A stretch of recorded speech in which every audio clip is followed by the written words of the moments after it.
में धमाका, बच्चों की शरारत निकला।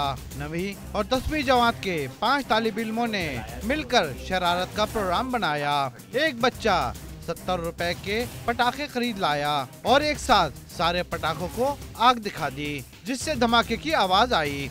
उसने वो जलाया तो उसी के बाहर फेंकना चाह रहा था, उसी के हाथ में फट गया। तो जब वो उसकी ब्लीडिंग हुई तो उसे हॉस्पिटल ले गए। तो जब रेंजर आए तो सारे डर गए थे, तो उन्होंने सब यही बोला कि बाहर से बोलेंगे, बाहर से आ गया था। पुलिस ने थोड़ी सी तफ्तीश के बाद 5 बच्चों को पकड़ लिया। इनके वालिदैन को भी थाने बुलाया और स्कूल असातिज़ा को भी। बच्चों को तंबी के बाद छोड़ दिया गया। 5 बच्चे हैं जिन्होंने आपस में शरारत के तौर पे ये मंसूबा बनाया था कि नेक्स्ट डे स्कूल में, क्योंकि प्रीलिम्स एग्जाम्स चल रहे थे इन लोगों के मैट्रिक के, तो ये 2 भाई हैं इसमें और 3 और दोस्त हैं। इन्होंने ये प्लान किया था कि छुट्टी के वक्त हम ये पटाखा बेसिकली फाड़ेंगे।